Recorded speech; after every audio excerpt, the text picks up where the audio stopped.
Shalom. Damai di hati. Saudara-saudara yang dikasihi dan diberkati Tuhan, baik kita yang ada di gedung gereja ini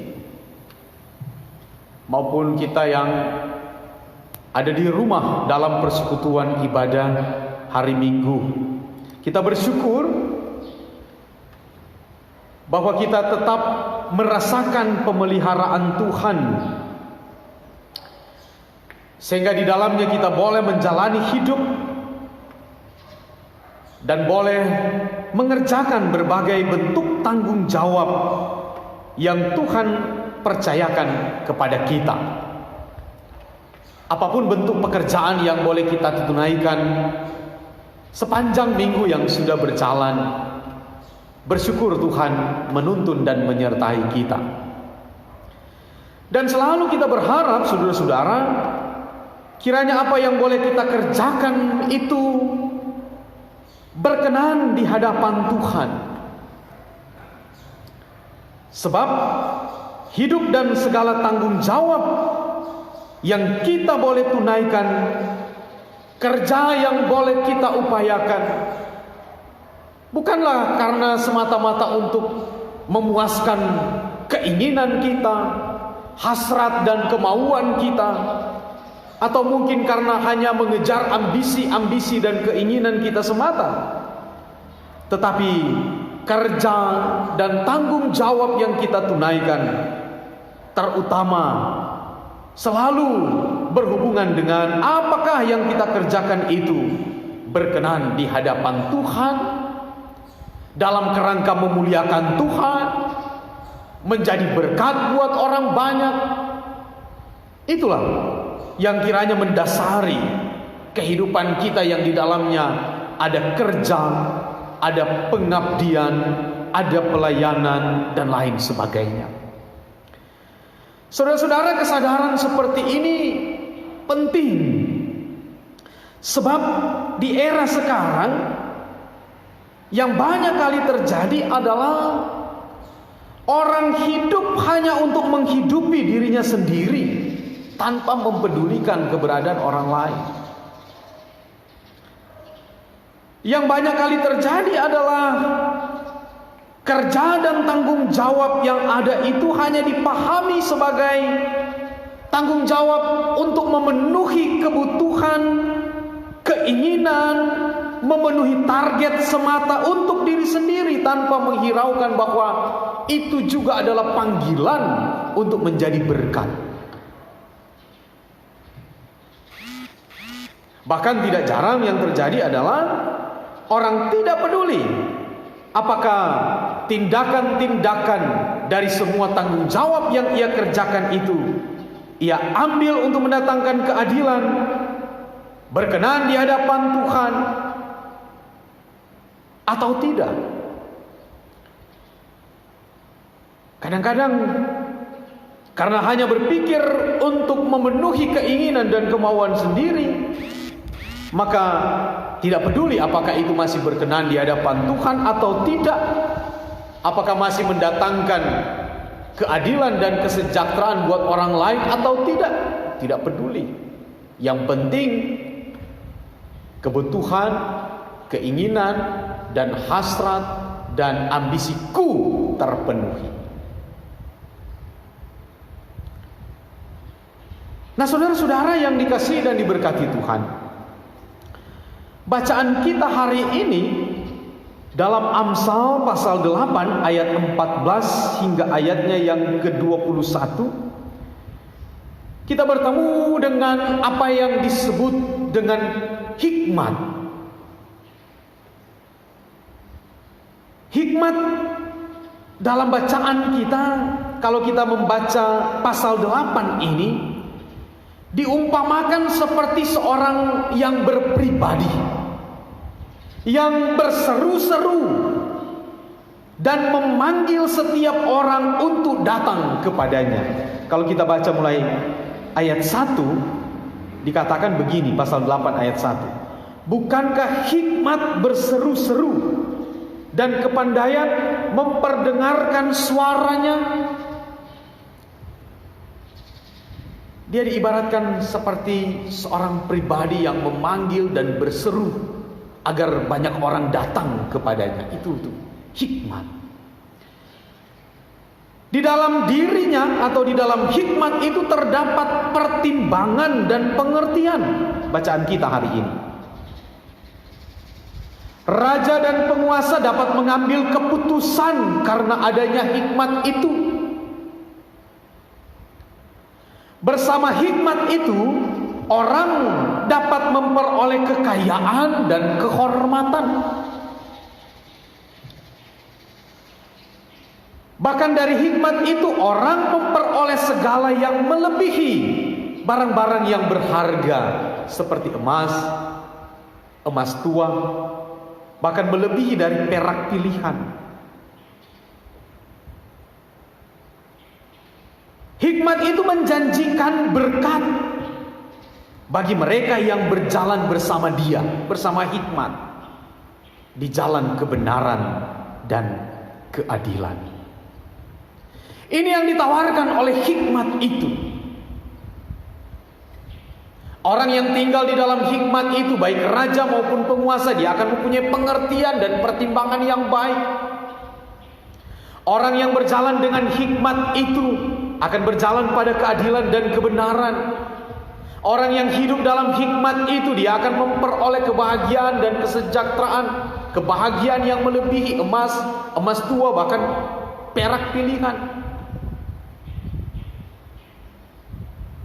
Dari sini saudara-saudara, kita diberitahukan bahwa hidup dengan dan bersama hikmat itu adalah kehidupan yang melahirkan hidup bijaksana, penuh pengertian, ada rasa keadilan, dan mendatangkan berkat dalam hidupnya dan hidup orang lain. Saudara-saudara,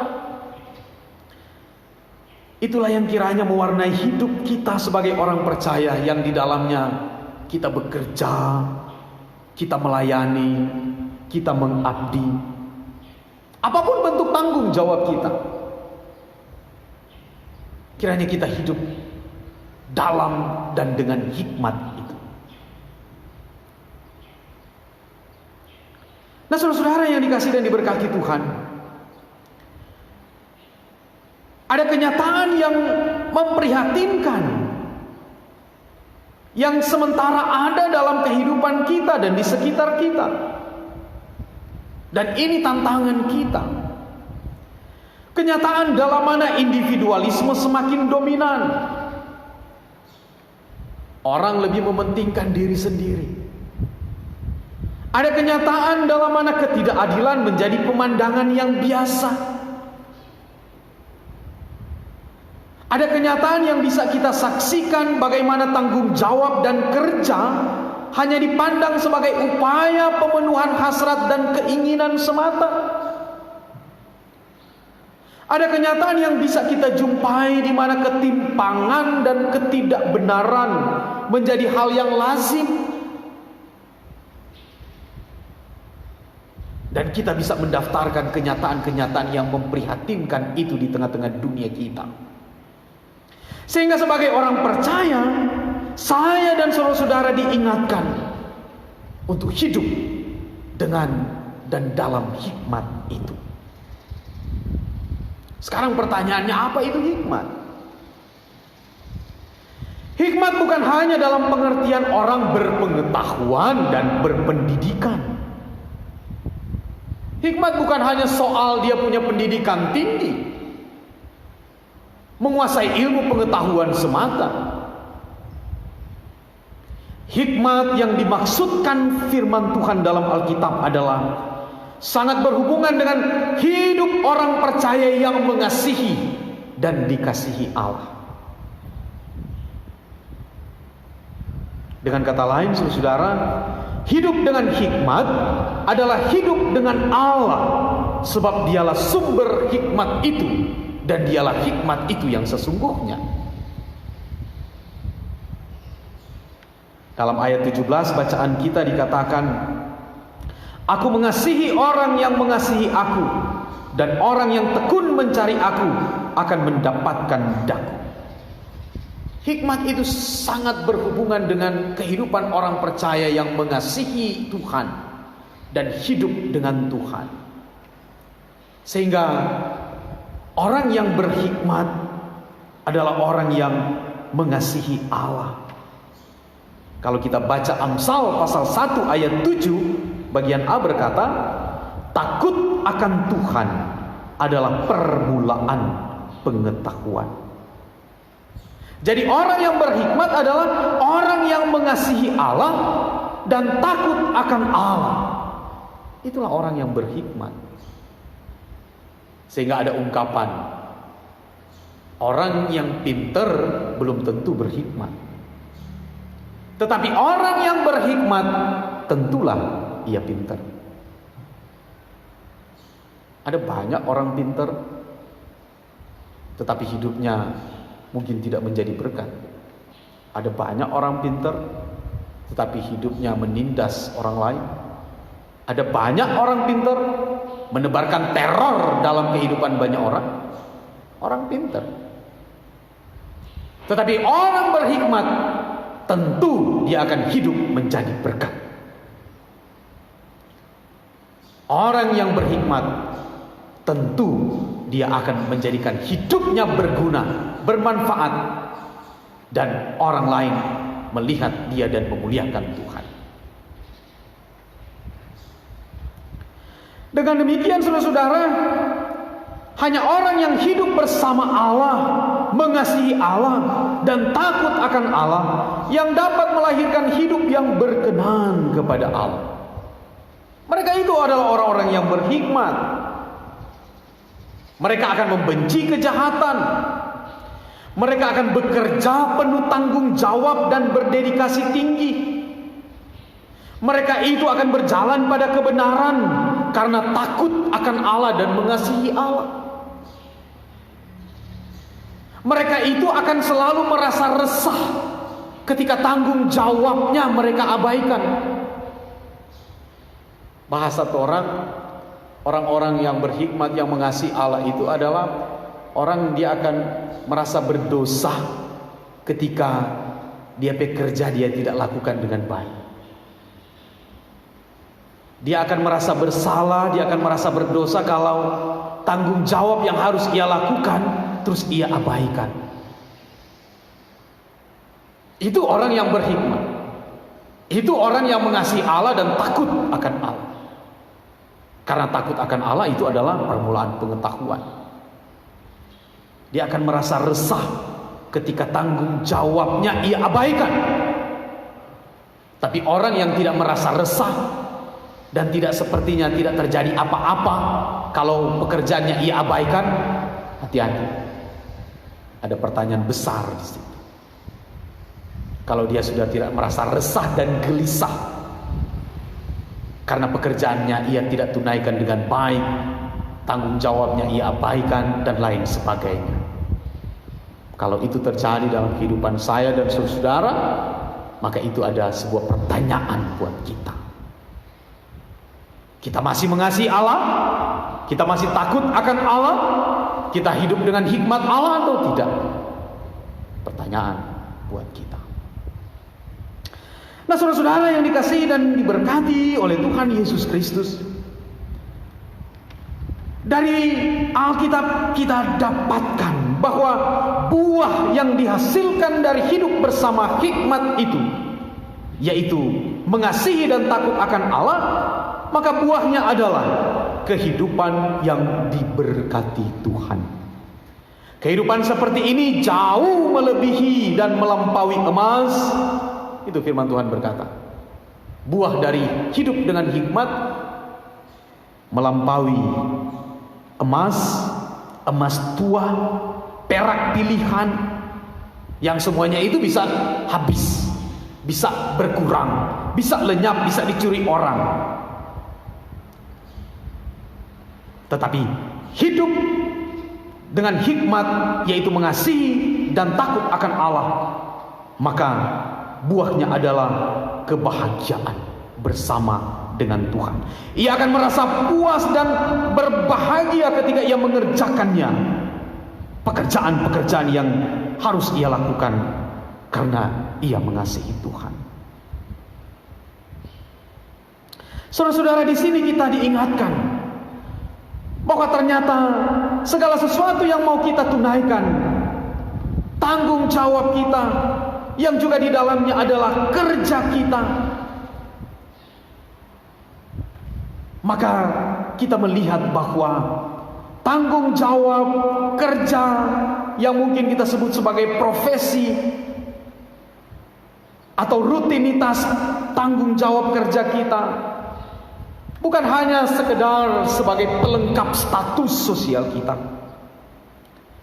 Tetapi dari sini kita mendapati bahwa ternyata kerja dan tanggung jawab itu adalah panggilan Tuhan.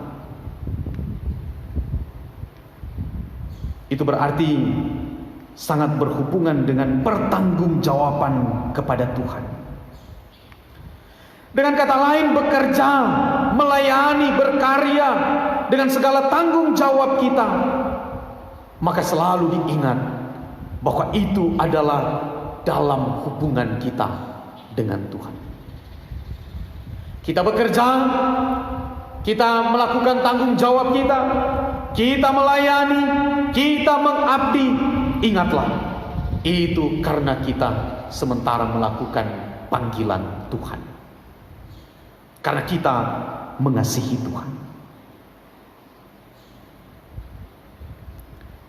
Sehingga ada seorang teolog namanya John Stott mengatakan, dengan kerja yang memahami bahwa itu terhubung dengan Tuhan, karena melihat bahwa itu adalah panggilan Tuhan, maka kerja bagi manusia adalah sebuah tanggung jawab yang membuat dia semakin manusiawi.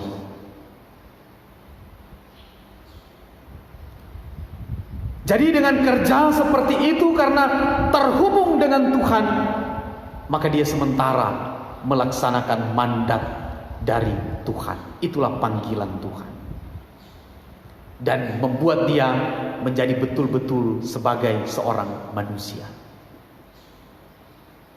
Dan menurut John Stott itu membedakan manusia dengan makhluk-makhluk lain yang hanya kerja dipandang sebagai pemenuhan nafkah semata, tanpa melihat bahwa kerja itu adalah panggilan dalam hubungan dengan Tuhan. Artinya apa? Dengan kerja dia memuliakan Tuhan, dengan kerja dia menjadi berkat, dengan kerja dia bertanggung jawab, membuat dia disebut sebagai manusia, karena dia segambar dan serupa dengan Allah. Itu berarti ternyata kalau kerja itu justru hanya sekedar untuk diri sendiri, tanpa menjadi berkat, tanpa terhubung dengan Tuhan, dikatakan apa itu? Kalau sudah tidak lagi mendatangkan berkat, apakah itu masih manusiawi? Atau mungkin sama dengan makhluk-makhluk yang lain? Kalau karena kerja atau mungkin profesi membuat kita menindas orang lain, melakukan ketidakadilan, melakukan ketidakbenaran, atau mungkin melakukan kecurangan, apakah kita masih berbeda dengan makhluk lain? Padahal seharusnya kita berbeda dalam kerja dan tanggung jawab yang mendatangkan berkat, kerja dan tanggung jawab yang memuliakan Tuhan. Maka itu sudah cukup untuk menunjukkan bahwa kita adalah manusia ciptaan Allah yang berbeda dengan makhluk-makhluk lain. Sehingga bagi kita disebut kerja itu adalah ibadah. Kalau kerja disebut sebagai ibadah, maka seharusnya kerja itu harus mendatangkan kehidupan, bukan hanya untuk diri sendiri, tetapi untuk orang lain juga, sesuai dengan kehendak Tuhan. Nah, saudara-saudara yang dikasihi dan diberkati Tuhan, sehingga hidup dengan hikmat tadi, takut akan Allah, maka akan membuat hidup dan kerja kita sebagai manusia sekali lagi menjadi berkat dan menjauhi dosa. Tidak mungkin orang yang mengasihi Allah, takut akan Allah, namun pada saat yang sama melakukan ketidakadilan. Tidak mungkin orang yang mengatakan mengasihi Allah, takut akan Allah, tapi pada akhirnya pada saat yang sama melakukan dosa. Tidak mungkin orang mengatakan dia mengasihi Allah, takut akan Allah, tetapi mengabaikan tanggung jawabnya atau lari dari tanggung jawabnya.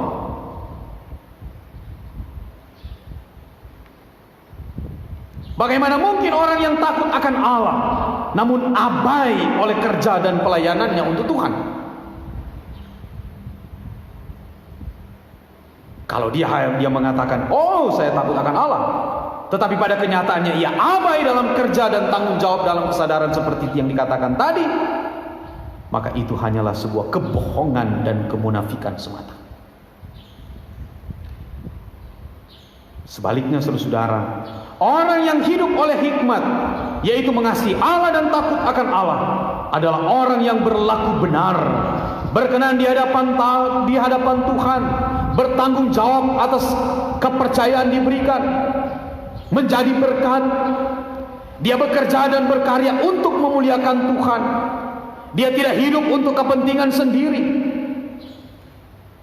Dia melakukannya dalam kehendak Tuhan. Siapapun dia, mau dia raja, mau dia petinggi atau rakyat jelata, mau dia orang kuat atau orang lemah, dia kerja kantoran atau kerja di kobong, sama, itu adalah sebuah panggilan. Dia mau kerja di gereja atau kerja di kantor, sama dalam pengertian lakukan sebagai bentuk takut akan Allah. Mengabaikan tanggung jawab dan kerja itu sama dengan menolak Allah yang menganugerahkan tanggung jawab itu. Baik kerja, pelayanan, pengabdian, di mana saja Tuhan menghadirkan kita. Mau dia pendeta, penatua, syamas, mau dia anggota jemaat, dengan segala bentuk tanggung jawab, baik tanggung jawab gereja atau tanggung jawab di kantor, di mana saja, di ruang lingkup pengabdian kita. Mari melihat, kita melakukannya karena kita takut akan Allah, mengasihi Allah. Itulah orang berhikmat. Amsal pasal 1 ayat 7a dikatakan demikian. Takut akan Allah adalah permulaan pengetahuan.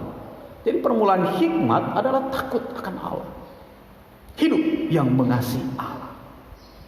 Bila itu yang terjadi saudara-saudara, siapapun kita, firman Tuhan mengatakan, supaya kuwariskan harta kepada yang mengasihi aku, dan kuisi penuh perbendaharaan mereka.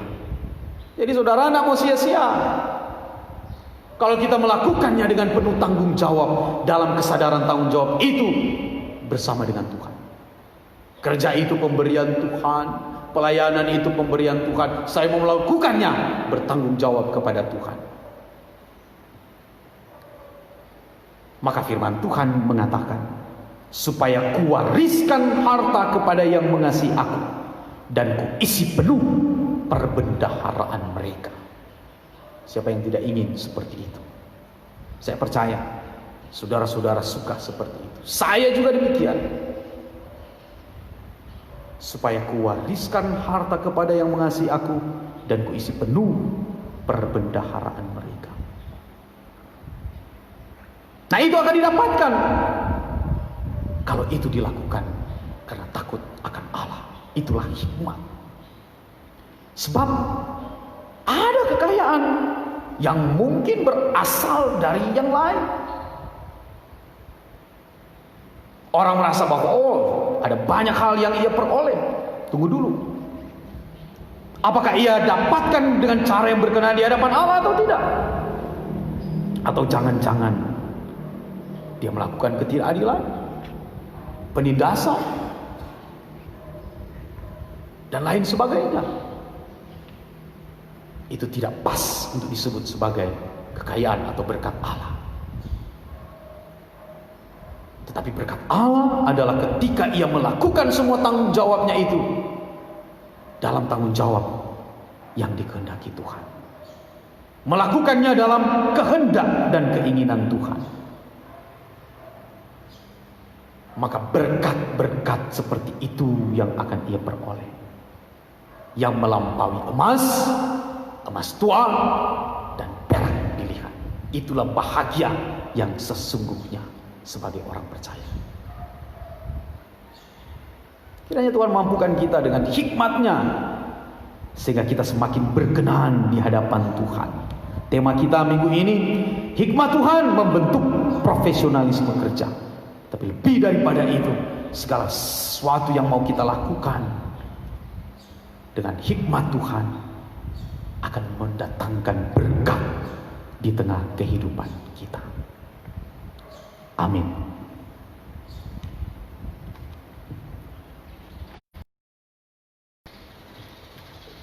Saudara-saudara yang dikasihi